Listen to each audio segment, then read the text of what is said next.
Welcome back to another cool and unusual games.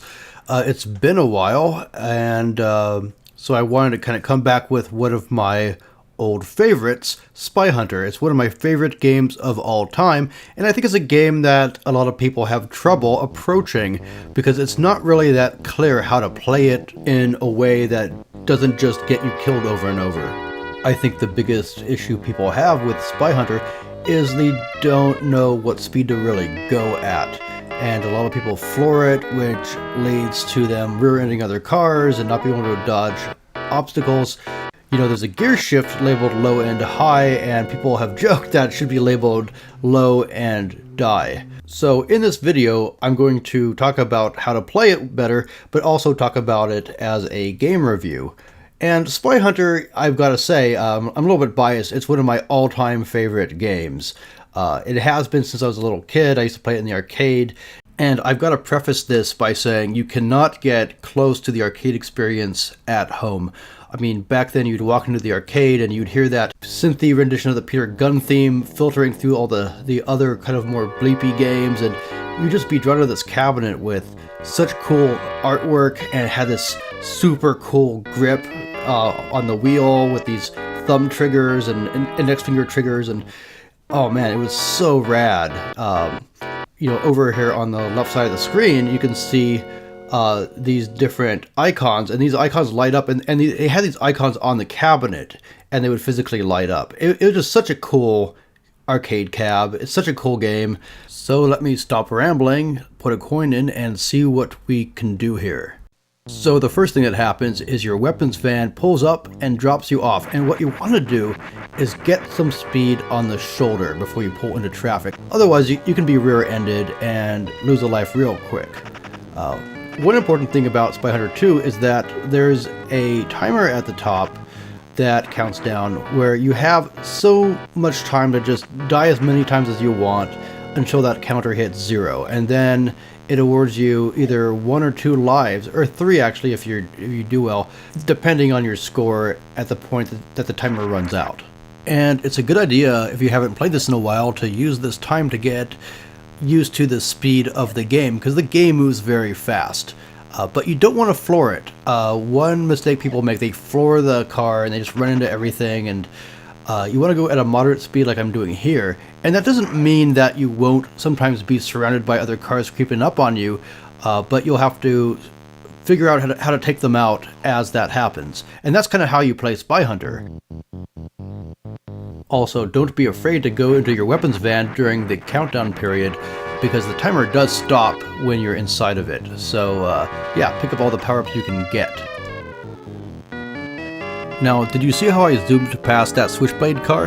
That's what flooring the pedal does. Use it in short bursts to pass enemy cars so you don't get jabbed, and you can also take your foot off the gas and switch to low gear to fall back behind them, though this doesn't work quite as well. Now, one thing that might get lost in emulation is that I believe the arcade version, the pedal by default doesn't go down to 100% acceleration. So that means that if it's emulated, a lot of times you'll get more speed out of it than in the actual arcade machine. Now, there's a way of breaking the pedal in the arcade so that it does go down to 100%. And I can't find a whole lot on this anymore. I used to see this mentioned quite a bit. For all I know, it's an urban legend, but it's something to be aware of.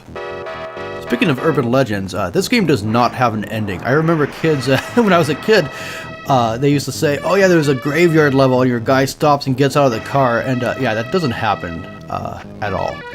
The game goes infinitely, though there are a lot of really cool sections that I won't show here, such as the boat stage and the icy roads. Yeah, the boat stage happens because every now and then the bridge is out, and it tells you when this happens. So there's a little lane to the left where you go through the boathouse and you turn into a boat. It's super cool. And sometimes you want to go to the boathouse anyway because you're being chased by a bunch of cars, and that'll shake them. Plus, every time after the boat stage you get a free power-up, so that's another perk. So, power-ups, yeah. There's missiles, which is the only way you can shoot down the chopper. And if you can't take down the chopper, the thing to do is try to line it up so it takes out its own bad guys. Watch this. And there's a couple other power-ups such as Oil Slick, which you can use to clobber cars that are behind you, and there's Smokescreen that is more limited use. Now when you get the oil, what you want to do is just tap it, because you only have 3 seconds or so worth of oil to use, and you don't want to use it all. Same thing with the machine guns, by the way. You don't want to just hold it down, you want to snipe. And that gives you time to get out of the way of the flaming wreckage that comes down at you, that you could actually run into and die. Yeah, Spy Hunter is a mean game. It doesn't pull punches, it's fast, it's furious, and it all adds up to a experience where you really feel like you're always on the edge. It's incredibly tense, and you'll breathe a sigh of relief when you get into that weapons van and shake off all the bad guys who have been chasing you. The game has a good sense of build up and release, build up and release. What it doesn't have is a really good scoring system, unfortunately. It's really just, like a game like Space Harrier is how far you go. But it more than makes up for it in terms of other gameplay.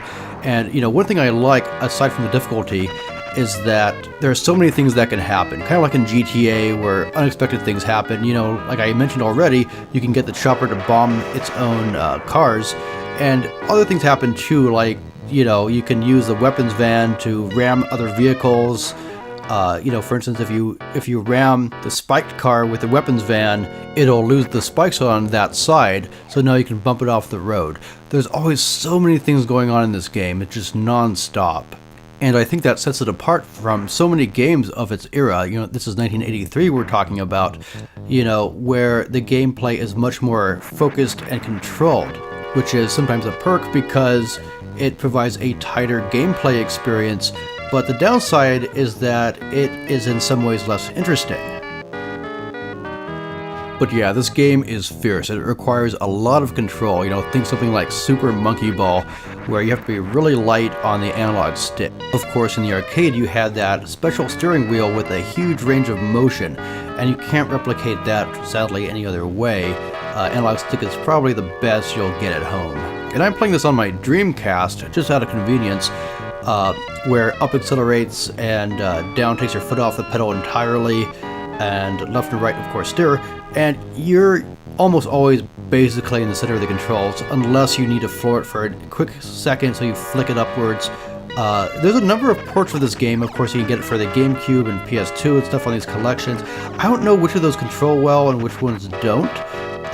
There's also a number of retro home ports for the systems like the NES. I know a lot of people play it that way, and that's a fairly decent home port that retains a lot of the speed of this but doesn't have the gear shift, so it loses that satisfaction, like many of the home ports. I had the C64 port back in the day. It actually was one of the first cartridges we got, and that's okay. It loses quite a bit. It's a bit buggy. It's charming, but that's really about it.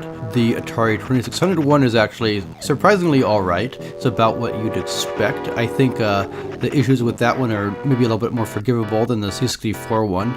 But the port I remember being the best out of the bunch was the ColecoVision one. Of course, I haven't played that in quite a while. And finally, you have Major Motion on the Amiga and ST, I believe. And that is a straight-up Spy Hunter ripoff that I remember some people liking back when it was released. I'm not sure how it's held up, I haven't really played it, but I'm just throwing that out there as an option. And if you want a game that's similar but minus the violence, there's Monaco GP by Sega, which is from '79 and did not use a CPU. It was the last CPU-less game. It's all hard-coded or hardwired logic, and I did review that for the Saturn simulation of that a couple years ago, so check that review out. Spy Hunter and Monaco GP, I really believe Spy Hunter was largely influenced by Monaco GP. They share a few things in common. One of the most notable things is that when you have a new life, you can spend all the time you want on the side of the road, running over trees even, without taking any damage, and you're not vulnerable to collisions until you go onto the road, and they do that to avoid the issue where you're kind of forced into traffic and immediately get into a rear-end collision. They also both have the system where there's a countdown timer for a period of time, and if you make that extend in Monaco GP, it goes to a live system much like this. And speaking of related games, there was a proper sequel called Spy Hunter 2 that was honestly pretty bad. It was a behind-the-car game, and it looks kind of cool and it has neat artwork, but they made it this Mad Max kind of post-apocalyptic setting. It doesn't quite work, and the gameplay really doesn't work. The game mechanics are completely screwed up. It's too vague when you're getting hit and when you're not. It's a big misstep. One cool thing about it though is you can play 2 players simultaneous, but you know, it's not very good. What is good is the game Road Blasters, which I should probably review next. It really is almost like a spiritual sequel in my opinion. It kind of is everything Spy Hunter 2 should have been. Very cool game. And there are a number of modern sequels, and I believe the latest one was for the Vita and 3DS, and that seemed alright. It got pretty low marks. What I played of it seemed fine. It seemed like it kind of captured the spirit of Spy Hunter, which is no mean feat. Other than that, I only played about 1 level, so I can't recommend it or unrecommend it, but just saying it's out there. And that's about wraps up Spy Hunter. It's one of my all-time favorites. I love this game to bits. I got re-addicted doing this review, and now I can't stop playing it. And I hope you'll dig it too, especially if you tried it before and couldn't get anywhere. I hope this review kind of gives you some ideas on how to improve your game. Alright, click like and subscribe and all that good stuff, and I'll see you next time.